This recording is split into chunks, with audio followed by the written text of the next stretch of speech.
It's the fat chip. Words are the core of language, and language is the most distinct identity of a culture. And nothing in language captures its people's values and beliefs quite like their proverbs. So, this is an invitation, not just into language, but into people, into culture, into the many ways humans across the world have tried to understand the same question about love, communication, justice, and belonging. And I implore you to contribute, to question, to correct, and to add depth. Today, we're staying with Yoruba and Korean wisdom, looking at noise, authority, and the illusion of competence. The Yoruba proverb goes, "À ń pe gbẹ́nàgbẹ́nà, ẹyẹ àkókó ń yọjú." A carpenter is summoned, and the woodpecker shows up.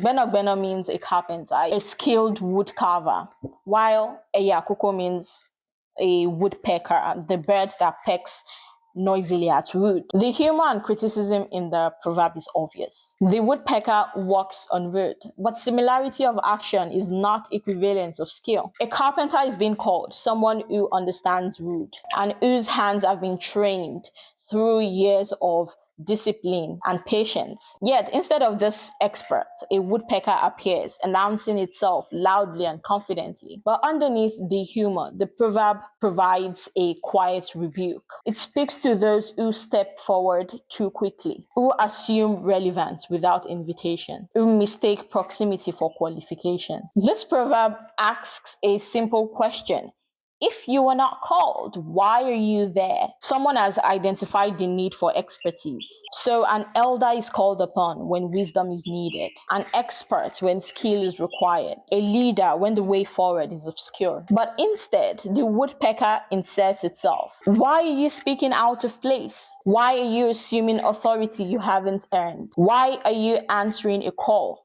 that was never made to you? This proverb is also talking about inflating your own ability, mistaking resemblance for equivalence. Yes, the woodpecker pecks at wood, and the carpenter works with wood, but pecking does not make you a carpenter. The proverb is brutal in its clarity, as it relays that just because you share a surface similarity with a skill does not mean you possess that skill. And there's something I'm not sure about in this proverb. If the imagery or the relation with sound, if it's intentional to draw some sort of contrast. The carpenter makes noise, he hammers, he chisels. The woodpecker makes noise, it pecks loudly, consistently. But the carpenter's noise is deliberate, precise, guided by knowledge and intention. The woodpecker's, on the other hand, does not sculpt, lacks intention, and is not productive at all. This proverb is usually said to mean be humble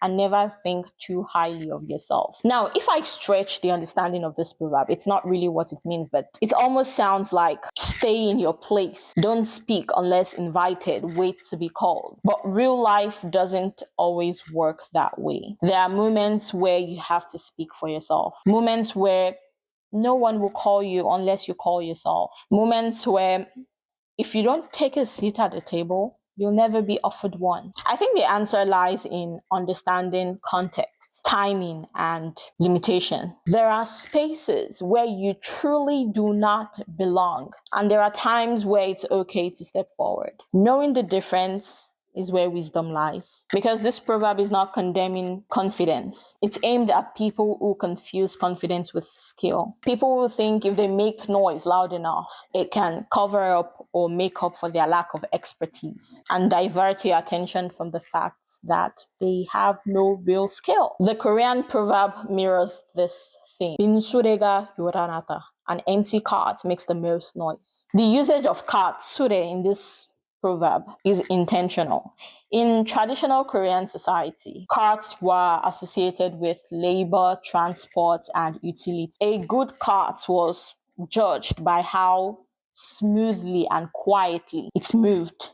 Noise meant poor construction, poor balance, or poor load. So noise here is not just annoyance, it's evidence of incompetence. A cart with nothing inside rattles loudly as it moves, while a full cart rolls steadily, quietly, its weight grounding it. In the Korean society, this proverb is usually used to describe people who talk excessively, people who boast loudly or assert themselves aggressively, yet they lack depth, competence, or substance. The empty cart rattling announces absence of substance, not presence. The proverb is usually used to caution against arrogance or reinforce humility as a virtue. For example, if there's someone who talks too much or often shows off by bragging about their abilities, they can be scolded or criticized by saying an empty cart makes the most noise. Just as an empty cart makes more noise than a loaded cart.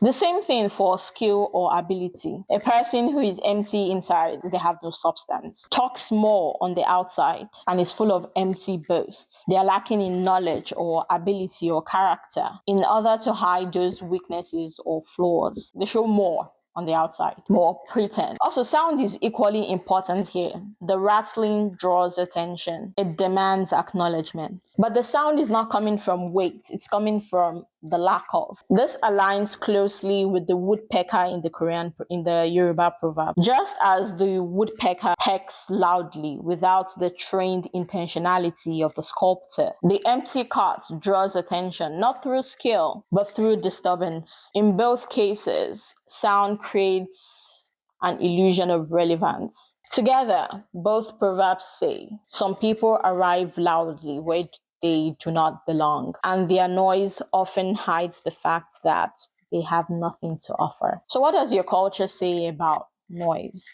false authority, and about confidence without competence? I'd really love to know. And in the next episode, we'll keep learning. If you enjoyed this video, make sure to check out our videos in the catalog. You might just find something that speaks to you. Until next time, my name is Mariam Fad.